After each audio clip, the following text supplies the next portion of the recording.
Здравейте на всички! В днешното видео ще коментираме има ли 3D анимацията почва у нас. И затова ви каним да станете част от първото българско анимационно студио.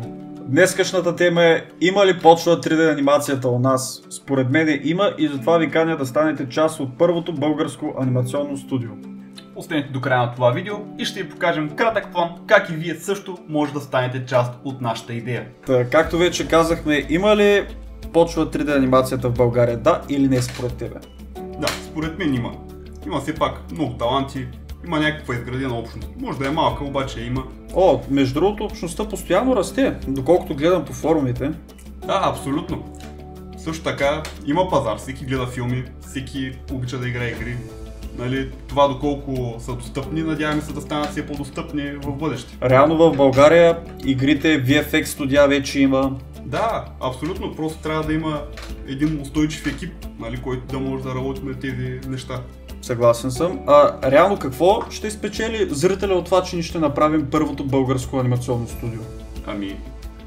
Както казваш, българско студио. Да. Това ще бъде българско съдържание, български филми, български истории като цяло. И също така най-добрите, нали, най-заинтересованите фенове, най-подкрепящите ни, ще могат да взимат участие в проекти. Да, ние сме предвидели хората, които имат най-голям интерес към студиото, да участват в нашите проекти, също те ще бъдат и поканени в нашото студио, реално да видят как става един процес по създаването на една анимация от нула до вече готова продукция за кината. Според тебе как изглежда бизнеса в днешно време? Има ли хора, които се развиват? Да, има. Навсякъде има. С фрилансъри, с малки студия. Има. Все пак хората не спират да се учат всеки ден. Нали, тия фрилансъри. Да, те реално имат поръчки. Имат малки поръчки. Да, имат рекламни поръчки, доколкото съм забелязал, в музикални клипове почва да навлиза много VFX. В музикални клипове е определено, когато се види някаква мода, нещо, което тъкмо се внедрява и почва да го използват всички след няколко месеца. А според тебе, силните страни на едно стартиращо анимационно студио, какви биха били? Бърза адаптация. Трябва си пак това студио да може да създаде продукт, който се търси в момента, който да може да поддържа бизнеса. Реално трябва да имаш и добър софтуерен стак от програми. Да. Трябва да имаш хора, които да могат да работят с тия програми, които се учат всеки ден на нови техники, примерно. Но според мен едно от най-важните неща е да си намериш добър обучен екип, които реално да издигнат студиото, според мен. А слабите места на едно стартиращо анимационно студио? В България? Финансите. Да. Реално трудната част на едно анимационно студио е да закупиш самата техника, нали? Екип ще намериш рано или късно, но техниката е най-трудното нещо. Да, като започнеш от сървърни компютри, с които да рендиш самите анимации, трябва ти сървърен компютър за аудио частта. Не е ефтино да стартираш едно анимационно студио. Абсолютно. Реално да, освен на техниката, на второ място идва финансирането, примерно за сериали, за кратки анимации. Тук не говорим за готов филм, говорим за кратки анимации. С какво може да започне един начинаещ 3D артист, примерно в нашото студио? То за всяко студио се отнася това нещо. Да, реално трябва да има някакво портфолио, да започнем от там. Едно портфолио, в което да кажем има едно кратко видео, където е направил няколко сцени, 3-4, трябва да са силни сцени. Реално най-силните му сцени. Да, най-силните сцени, които е правил, защото той може да работи всеки ден по-малко и да прави множество продукти. Да, един вид се изисква и все пак да има някакво време, за което да ги свърши тези неща. Да, абсолютно. Като естествено, качеството трябва да е много повече от количеството. Съгласен съм, той реално трябва да покаже умения за моделиране, за текстуриране, за ригване на самия герой. Примерно като рендва някакви сцени да видим дали може да ги оптимизира. Да, защото реално ние в момента ще работим с един сървърен компютър, той трябва да може да оптимизира самите сцени. Да, не можеш да правиш модел, който е с множество точки. Вертекс. Да бе. В смисъл, по по-прост начин да го кажеш, примерно правиш един сложен модел, лоу-поли модел на този сложния модел и реално това ти е оптимизиран герой, примерно. Да. Това се слага най-вече, ако е някъде в далечината, ти трябва нещо, което да не ти заема много от оперативната памет на компютъра, от Примерно. силата на видеокартата. Също, което трябва да умее да прави VFX сцени, да знае как да процедира с цветове. Примерно да започнем базово от цветове. Защото наше студио в бъдеще мислим да произвеждаме и игрални филми. Най-малкото, единия герой го гледаш с една светлина, другия с друга светлина, текстурата абсолютно няма никакво отражение. Нали? Това е много груб пример. Та, можеш ли да обясниш как се извършва един проект в нашото студио, да кажем за 30 секунди? Примерно, по най-грубия начин. Ще дам най-доброто от себе си. Започва с една разкадровка, на английски позната като storyboard. Storyline също. Storyline, да. Започва моделирането на героите, нали, някакъв дизайн примерен. После в хода на работа се преправя това нещо. Започва да се ригва, слагам се скелет, как ще се движи, кои части от тялото трябва да се движат. Реално след това се анимира самия герой. Да, това по този начин става и анимацията, някакви ефекти се добавят, като тази анимация, след като се заснеме от програмата. Реално се вкарва примерно в софтуер като Nuke или DaVinci. Premiere Pro също става, After Effects горе-долу, но в професионален аспект се ползва Nuke, защото там се работи на нодове.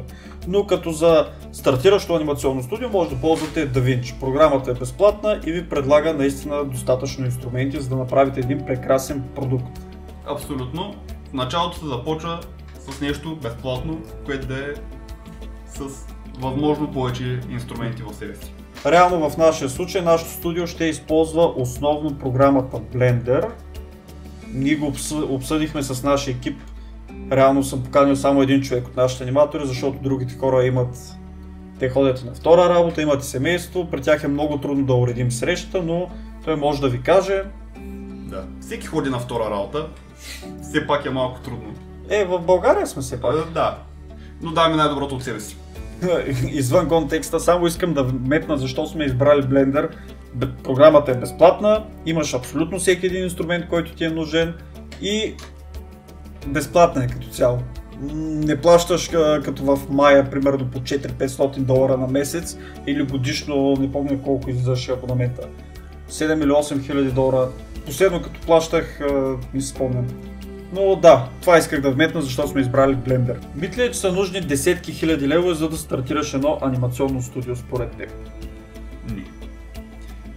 Не е необходимо да влагаш толкова много пари. Реално в софтуера можеш да си избереш по-леки настройки. Да, реално можеш да започнеш с каквото имаш. В софтуера, в viewport примерно ти предлага Eevee Engine за рендериране на кадри, за превю. Също така имаш копачки, примерно като имаш готов продукт, можеш да използваш копачки. Не имаш си някаква ферма да ти изренди анимацията и да реално си караш работата. Ако е по-спешно. Ако е по-спешно, да. Винаги при нужда. Някои от по-големите студия, примерно DreamWorks, имало някои проекти, които директно немат някакви копачки, рендят и... Да. Но както почнахме в началото, ние започнахме с малко, с някаква техника, която долу-горе подкарваше... Минимална беше, много минимална. Минимална, да. Ти ми разказа между другото колко минимална беше. Обаче в случая, когато работиш примерно на лаптоп, да, не е необходимо да бъде за 10 000 левове. В днешно време да кажем някакъв стандарт е 1500 лева. 2600 до 3000 лева е стандарт при лаптопите. Добре, долу-горе. Ако намерите някоя невероятна оферта за около 2000 лева, нали, бюджет около 2000 лева, ако искате да започнете, и пак казвам, говорихме го преди, можете да намалите настройките и каквато машина имате да я използвате. Оттам нататък, при желание, при упоритост, може да продължавате да надграждате техниката. Важното е да продължавате с работа по нещо, което ви харесва. Може ли едно малко анимационно студио в България да е устойчиво? Да. С две думи казвам напросто да не фалира. Да, просто трябва да има достатъчно проекти, които да го поддържат. реално може да кандидатства за реклами, може да прави рекламни брошури, примерно подобни хора с подобни умения като нас, аз най-често виждам в реклами като чипс. Примерно джамбо реклама, ако сте виждали онова зелено човече да скача. Да. Сещаш се? Да. Мистер Пропър. Да. Всякакви такива реклами, които имат визуални ефекти добавени в тях. Нали, малки проектчета, фактически тя рекламата е около половин минута, но за този проект също се взимат пари. Реално да. И искам да те питам, защо зрителя да подкрепи анимационно студио като нашето? Ще участва ли в нашите проекти? Да, разбира се. Ще има един служебен имейл, на който ще може да изпраща идеи, те да се проверяват, да се обсъждат и да се взимат предвид в бъдещи проекти. Може да дава фидбек, примерно какво му харесва, какво може да променим. Реално да може да коригираме на време и примерно в следващия епизод на сериал или в продължение на филм, тази грешка да е оправена от наша страна. Да, абсолютно. Все пак зрителя подпомага едно студио. Да, реално благодарение на зрителя съществува едно студио. Да. Какво ще прави нашето студио в бъдеще? Анимации, 2D, 3D. Смесица между 2D и 3D анимация. Между другото, този стил лека по лека почва да навлиза като основен. Реално може да видите новите филми като Лоши момчета 2. Даже в едно още беше използвано този трик. Естествено, обаче в едно прохождаше още този стил. Нали, да бъде... Костенурките нинджа също. Кой смисъл има нов филм? Последните Костенурки нинджа са смесица между 2D и 3D анимация. Ага. Аз спомням, че и в Kung Fu Panda 4 беше по този начин използвано. В Kung Fu Panda 4 са много малко елементите. Да, обаче все пак това беше част от филмите, в които прохождаше този стил. Да. Да бъдат съчетани двете анимации. Също така 3D сканиране. Все пак по-бързо създаване на моделите. Никой няма да си играе да моделира някой сложен обект, да я губи няколко часа, след като вече го има произведен. Реално да. Да. Особено в VFX сцени, това би било много добре да кажем. Абсолютно. Също така motion capturing.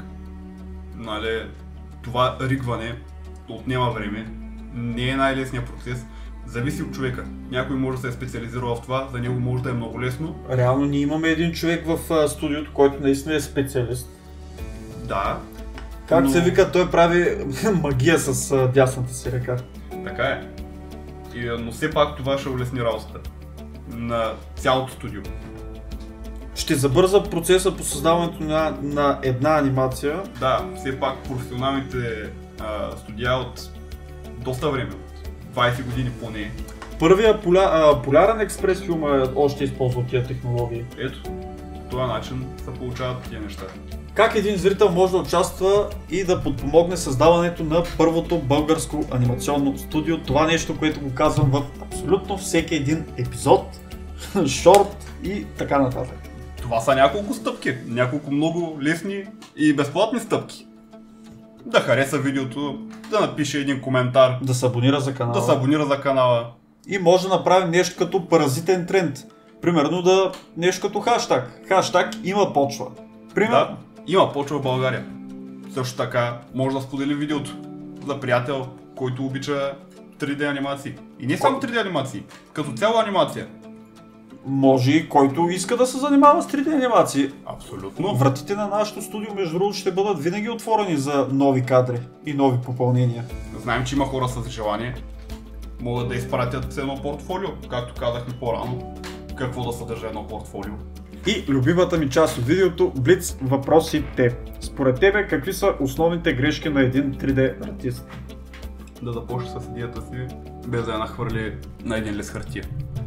Да, може да работиш по този начин, просто ако си сигурен, че ще приключиш работа, да кажем, в рамките на един ден, като няма да имаш разсейвания.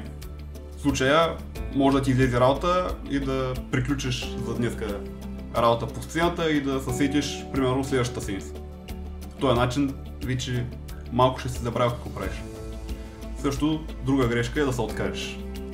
Не се обезсърчавайте, може да е трудно в началото, Стръмна е кривата на учене, но... 2 години, близо 3 години, горе-долу да науча как стават нещата.